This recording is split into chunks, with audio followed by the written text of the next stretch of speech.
I've had many tears and sorrows, many questions for tomorrow. There have been times when I didn't know right from wrong. But in every situation, God gave blessed consolation, that my trials come to only make me strong. Through it all, through it all, I've learned to trust in Jesus. I've learned to trust in God. Through it all, through it all, I've learned to depend upon His word. Well, I've been a lot of places, and I've seen a lot of faces. There have been times when I felt so all alone.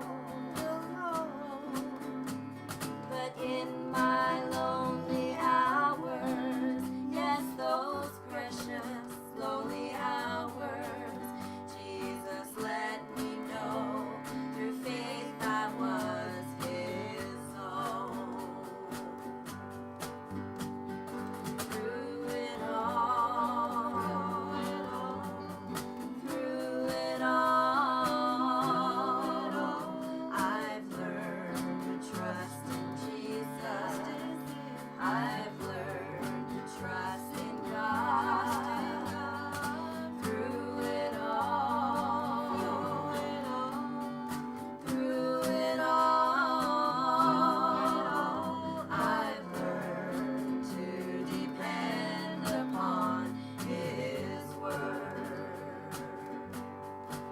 Well, I thank God for the mountains, and I thank Him for the valleys. I even thank Him for the storms He brought me through. For if I never had a problem, I wouldn't know that He could solve them. I wouldn't know what faith in God could do. Through it all, through it all, I've learned to trust in Jesus. I've learned to trust in God. Through it all, through it all, I've learned to depend upon His word. I've learned to depend upon His word. This world is not my home. This world is not my home. I'm just a passing through. My treasures are laid up somewhere beyond the blue. The angels beckon me from heaven's open door, and I can't feel at home in this world anymore.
guys are sounding good. Go ahead and make your way to your seats. I want to say hello to everybody that's in here in the chapel and everybody that's out there online.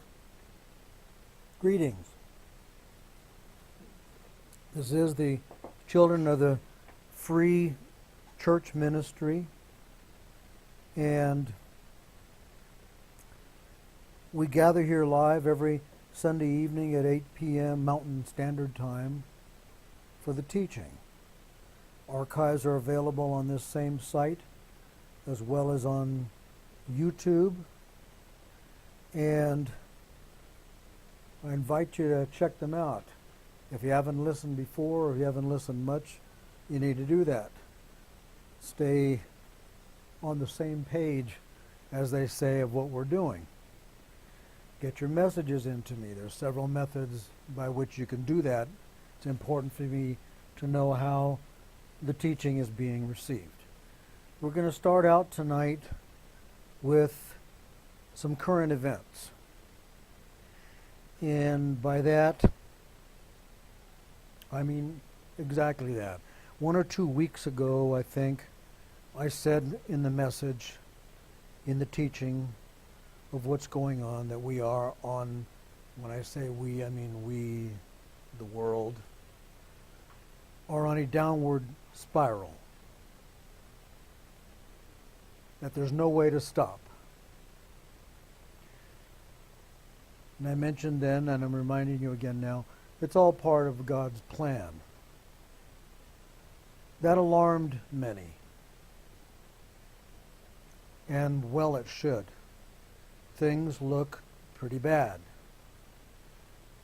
And on that vein, I'd like to say that the powers that be, they, in quotes, got it down. They got it covered. And they're going for it. Remember I was talking about that? And I said that we aren't fighting for our lives. Remember that? I also said that underneath it and behind it all is Satan trying to destroy everything, to circumvent God's plan. I know you remember that. Also said during that teaching that God is saying something else in His Word. And I used, for examples, I think I used 3 examples. One of them was Isaiah 18 out of Scripture. Don't go there, I'm just referencing it. That marvelous part in Scripture where it says, translating, look to the land that's covered with outstretched eagle's wings. It goes on to say that's going to be God's gift to Mount Zion in the end times at Armageddon. We reference Jeremiah 51. And in that scripture it says that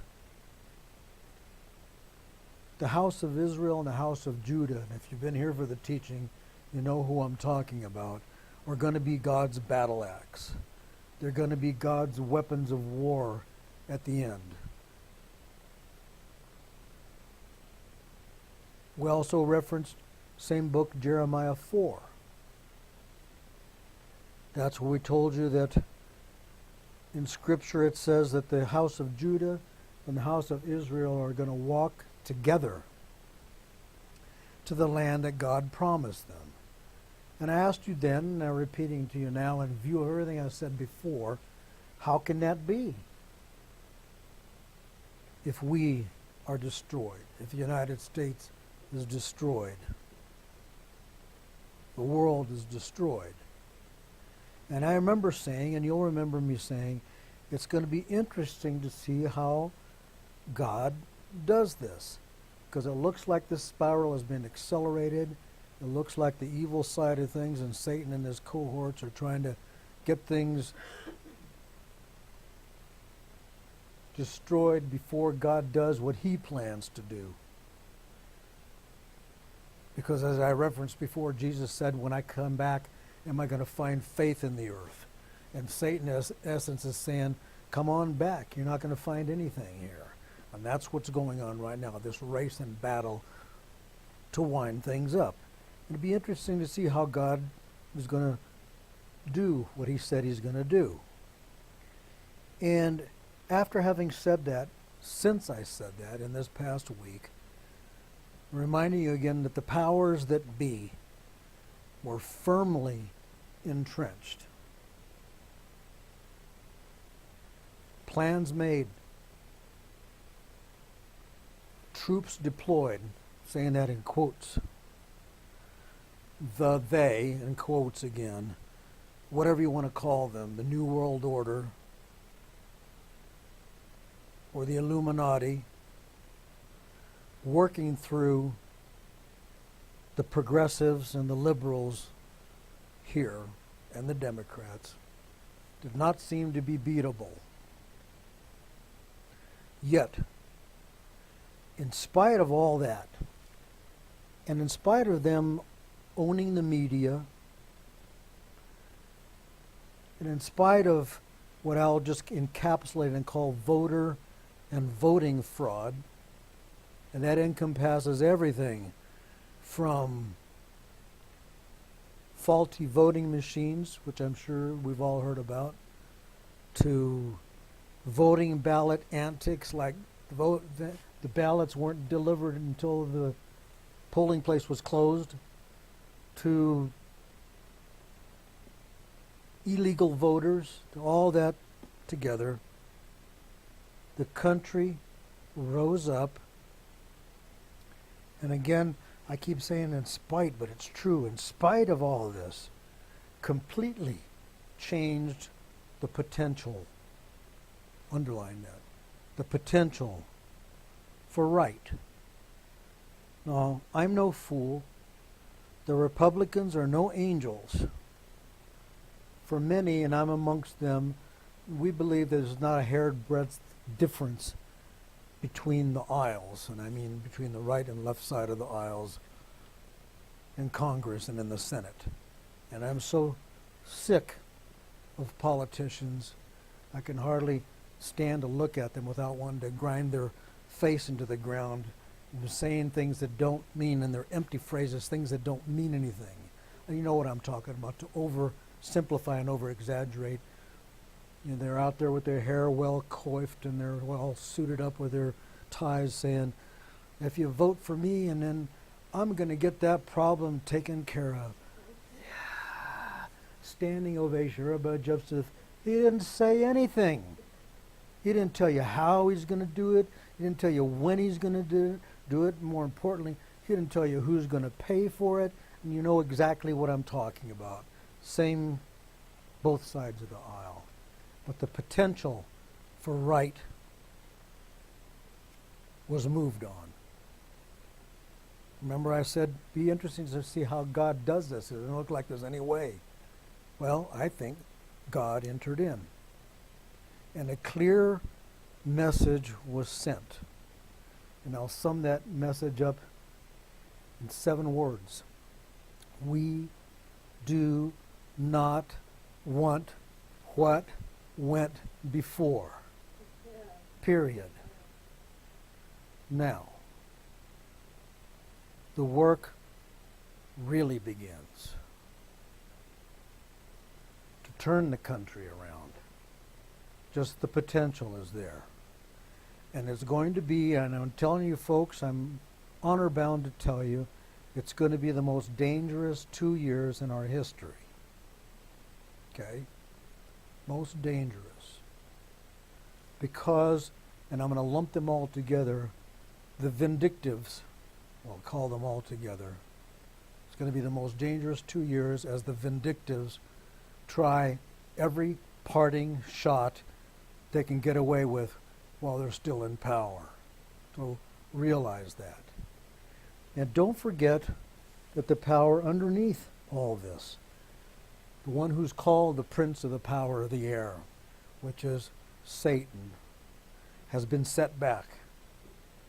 And not only is he mad, but he's going to back up and look for another opening to get us.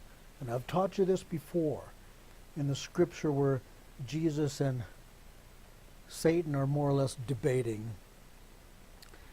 And Jesus defeats him, or Satan can't get victory there.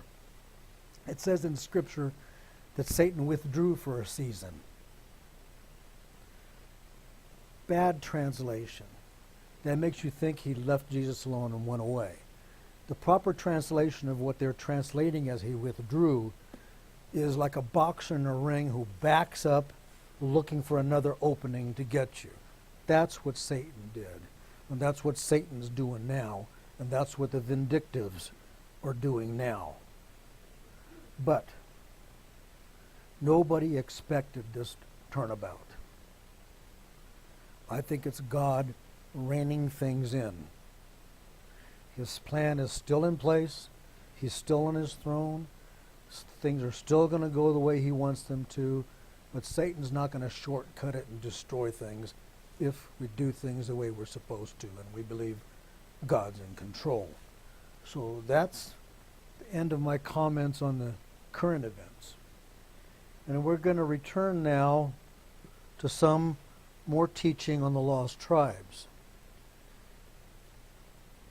Summarizing what's gone before, all the teaching that we've done so far on the lost tribes, and it's considerable. Those of you who have been through the 6 or 7 messages will attest to that. And before that, when we taught in the book of Daniel, verse by verse, and showed how God entered in, knew what was going on before their captivity, and placed Daniel in a place where he could interpret the heathen king's dreams of the visions of the beasts and all that. You remember the teaching. God showing again his control and letting us see things that were prophesied in Daniel's day, about Daniel's future, his far future, that came to pass in our distant past. So we can see what God said was going to happen did happen. And we can hope in confidence that what he said is going to happen in our future is going to happen.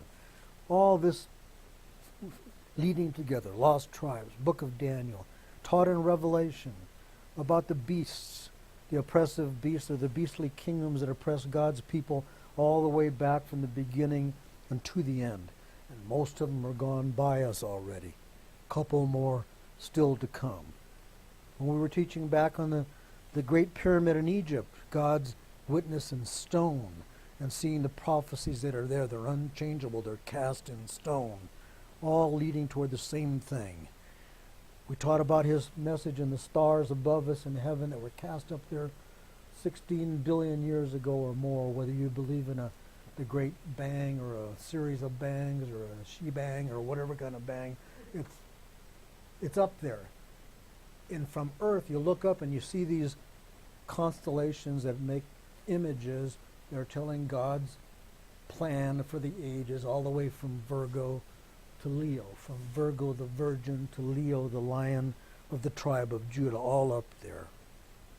And all this teaching so far has been designed toward one end, to build confidence in God's promises, to give us trust, because with all that comes at us and all that will be coming at us, the only way to make it is faith and trust in God.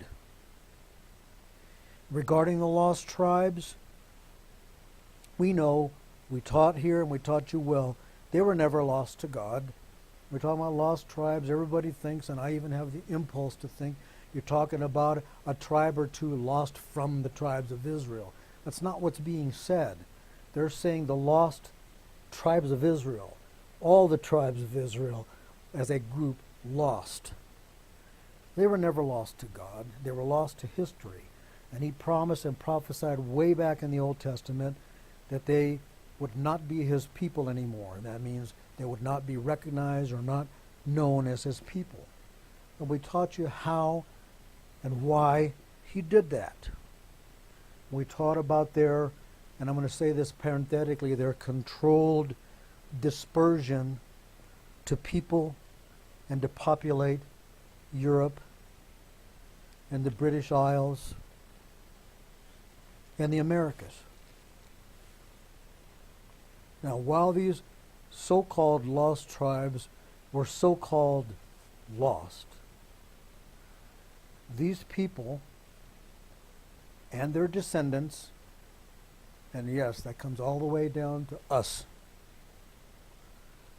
are often and mostly really found to be, if you look throughout history and look at the record, and realize who they are found to be fierce fighters and famous for it. And you go, I mean, you have a tendency to go, what? Hebrews? I mean, you think of Hebrews and on the surface and ill-taught, you think, isn't that a bunch of Jews running around in the wilderness? No, we know better than that. They're fierce fighters and famous for it. I'll give you two examples. And we've been here before, but we're going to go there again and expand a little bit, then we're going to go to a big example. One example out of many is the Picts. Earlier settlers, Hebrew, in the British Isles, that were fierce warriors. They were called Picts because they painted themselves. Just like in the movie that we've seen, Braveheart. Remember Mel Gibson, he's in mostly blue and a little white, he's all painted up. They did that. That's a reality. Mostly blue, but they painted themselves other colors. And start perking your ears up and listen to this, the kind of fighters that they were. And we say, and you'll get a chuckle about this when I tell you what I'm about to say, put flesh and blood on the Bible. These guys went into battle stark naked.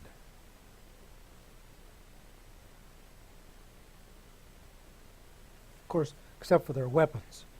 Their bodies painted. Their women went into battle beside their men. Right. Most people don't know that. Nothing new. Women's libs, nothing new. They went into battle beside their men. They took heads, ISIS. They were fierce, bad fighters that could not be beaten. Then there was the early Celts, sometimes called the Scythians. And I gave you a bunch of their names. Scuth, Succoth, Sakasuni, which means sons of Isaac. Also famous for their fighting abilities. They fought as mercenaries with other nations because of it, because of this fighting ability. They were famous, and I've told you this more than once, they were famous, these Scythians, or Scythians more properly pronounced, for being able to ride a horse in battle at full gallop. Full gallop, mind you. And draw an arrow on a bow over the horse's neck or under the horse's neck and hit the target, firing right on target.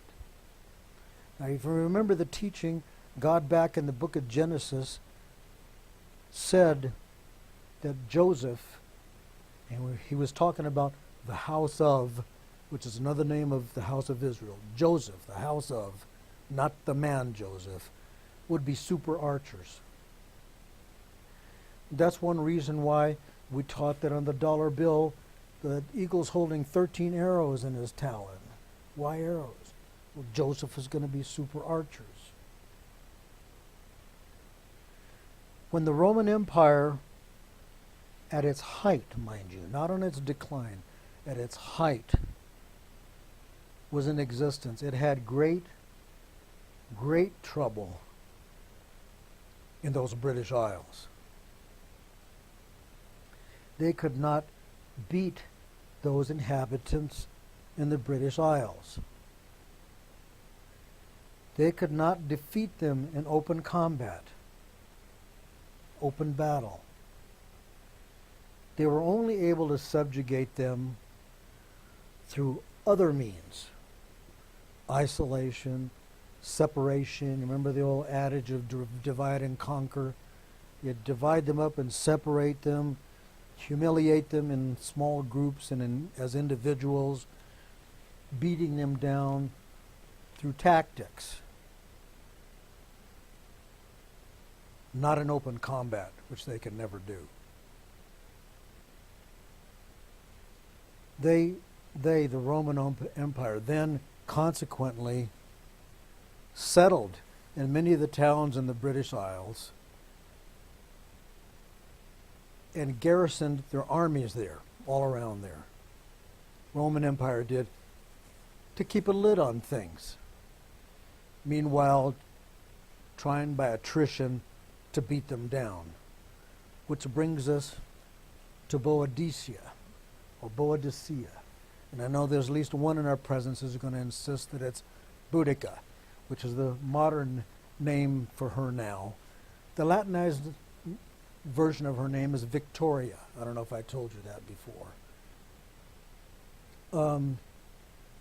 And as we move into her story, and especially her speech tonight, I'm going to want you to concentrate on two things. Number one, and apply these points to, number one, our founding fathers and what they staked for their/our independence. And also, number two, the current New World Order and the current administration and its leader/leaders. Okay? Now, I just told you they were Roman Empire legions garrisoned all over the British Isles, grabbing an individual or two or a family or two at a time and humiliating him and taking their possessions and slowly overtaking things.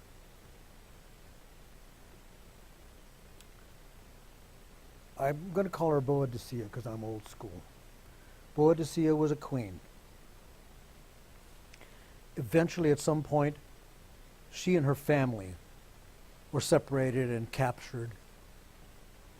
She was bound, tied hand and foot. She was beaten, flogged by Roman soldiers, and then her daughters were raped in front of her. All their methods of trying to break her and to break down the inhabitants. This is the result of it. Boadicea in 60 AD, in case you don't know the time level that we're talking about here. As an introduction, I can tell you, went surrounded by an army, her army, of 120,000. Now, it's hard to appreciate those numbers, but if you look back at things like, I don't know if any of you are old enough will remember this, but in the late 60s, early 70s, Beach Boys concert, 100,000 people there. This is more than that. You know, this is probably more than Super Bowl attendances. 120,000. Later, this army was to grow to over 2.25 million, 230,000, drawn by her appeal. Then in the introduction here, it's going to describe her. And then we'll get to a speech that she made, interjecting certain things. I'll try and slow down so you can savor it. It says, Boadicea ascended the general's tribunal. Her stature exceeded the ordinary height of women.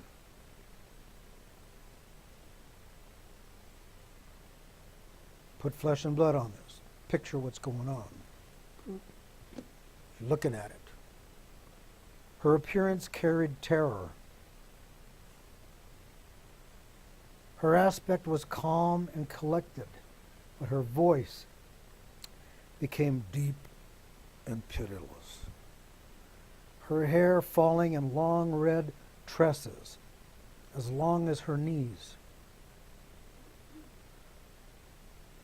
was collected around her forehead by a golden coronet. She wore a tartan dress, fitting closely to the bosom, but below the waist, expanding in loose folds as a gown. Over it was a military cloak, and she held a spear. Okay? We're all on the same page. We're all picturing this. She says, I appeal to thee, a woman. I rule not like Nitocris over beasts of burden, as are the effeminate nations of the East. On the face of it, I would tend to agree. Just on the face of it, the East seems to be more effeminate than the West. When I say, I rule not like Nitocris over the beasts of burden, as are the effeminate nations of the East, nor like Semiramis, we know who that is, over tradesmen and traffickers, nor like the man-woman Nero, over slaves and eunuchs. Such is the knowledge these foreigners introduce among us. There's underlying sarcasm there when I say foreigners coming here. These foreigners introduce among us, but I rule over Britons. Little versed in craft and diplomacy, but born and trained in the game of war.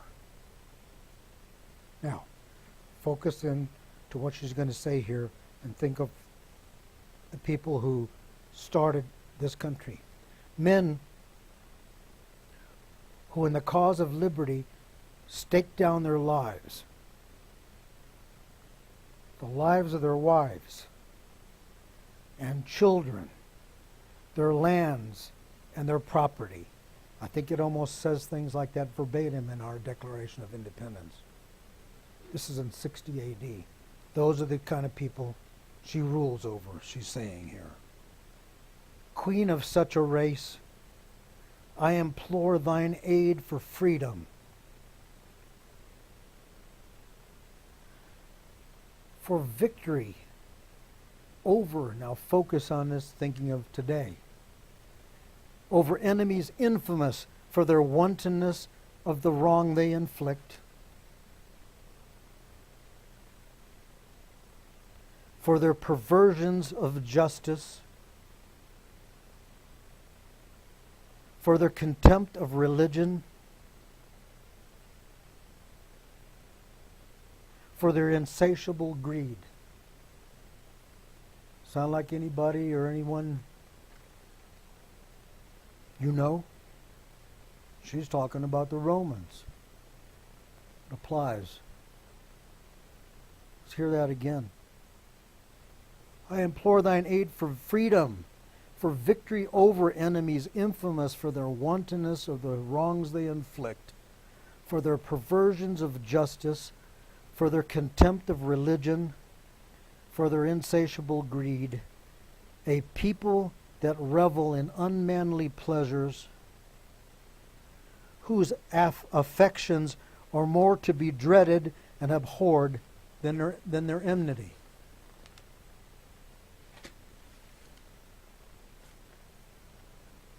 Never let foreigners rule over me. Read between the lines. Never let foreigners rule over me, or these my countrymen. Never let slavery, she says, reign in this island. I say in this land. We Britons are used to women commanders in war. Bet you people didn't know that. We Britons are used to women commanders in war. I am the daughter of mighty men, but I'm not fighting for my royal power now. I'm fighting as an ordinary person who lost her freedom. We know what else happened to her. I'm fighting for my bruised body. God will grant us the revenge we deserve. Think of how many of us are fighting and why. Then you will win this battle or die. That is what I, a woman, plan to do. Let the men live as slaves. I won't. And then it ends with a salutation that says, Be thou forever goddess of mankind and victory, sovereign and queen of Britain. And then they went on to slaughter town after town of Romans. Well, I may be exaggerating. They slaughtered 3 towns of Romans, one right after another. A great slaughter, and they killed everything. They killed over 80,000 people. One town was burned so badly that in modern day archaeology, doing the digs to confirm this story, they found that the earth had been turned red by the intense heat that had been generated. The Picts we just talked about. The Scythians we talked about. And now this great Queen Boadicea, or Boudica, depending on how you want to pronounce it, Victoria. This is the stock we descend from, and thus we are faith warriors. And that's my message tonight.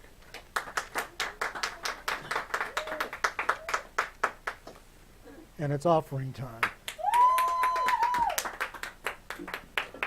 Don't give unless you've been taught. You've been taught, then you act accordingly. You give where you receive the teaching. We're going to gather the band together to sing our offertory song, which is, I am with thee when I should say, He is with us. This is why this nation's never been defeated in battle. I told you before that we're not talking about Vietnam, we're not talking about Korea, we're not talking about Iraq. Those wars were not defeats. Those are wars that we stopped fighting. Defeats are when you get taken to the mat. That's never happened to this country, and that never will. You can see why.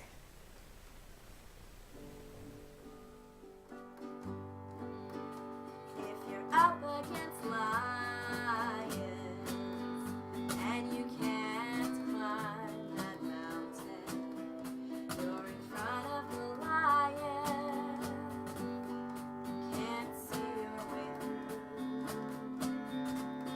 You gotta lift up your eyes and look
the shadow of death. You gotta lift up your eyes and look to the Lord. You gotta trust in Jesus, and this is what he said. He said, be not afraid, be strong and have courage, and be not dismayed, for I have sent thee. He said, have faith in me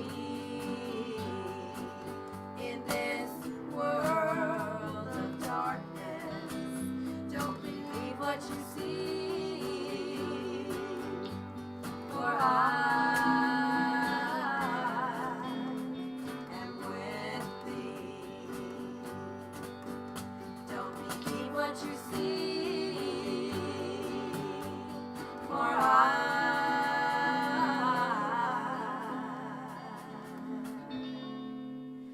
am with thee. Thank you guys. You guys sound good. Next week, we're going to be teaching as God guides. I think we may be teaching on Ezekiel's Valley of Bones, which is more on the tribe of Judah and the tribe of Israel being united in the end times to help God set things straight. We may also be teaching on Aholah and Aholibah, another X-rated story that you folks may not know. But we'll see how God leads us. We're not quite through with the Lost Tribe or Stone of Destiny teaching. We'll get to those, a little bit more on those. And then my plan is, and I'll tell you way ahead of time, when we're finished teaching, we're going to conclude it with singing How Great Thou Art, because it should be plainly obvious by then when we're done with all this. So stay in faith. That's the only way to make it. Keep on walking in faith. Get your messages into me, please. I need to see how the teaching is being received. In spite of how bad everything looks, buck up. You know what God said. We either believe what he said or we don't. Either what he said is true or it's not. And we believe it is.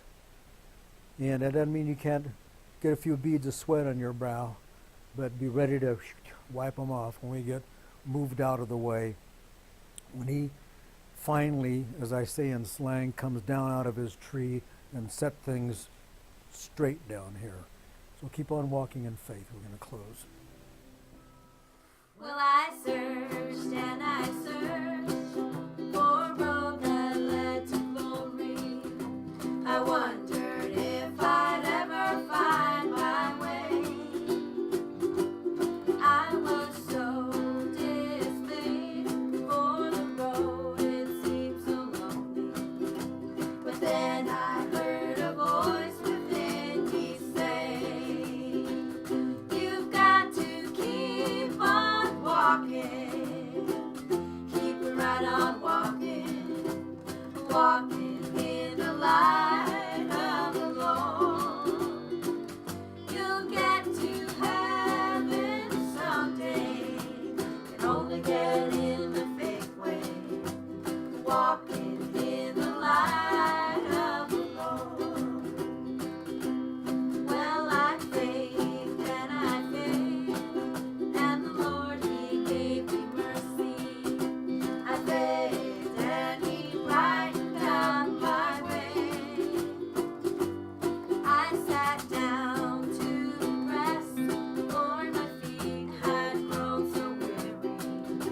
But then I heard a voice within me say, you've got to keep on walking, keep right on walking, walking in the light of the Lord. You'll get to heaven someday, can only get in the faith way, walking in the light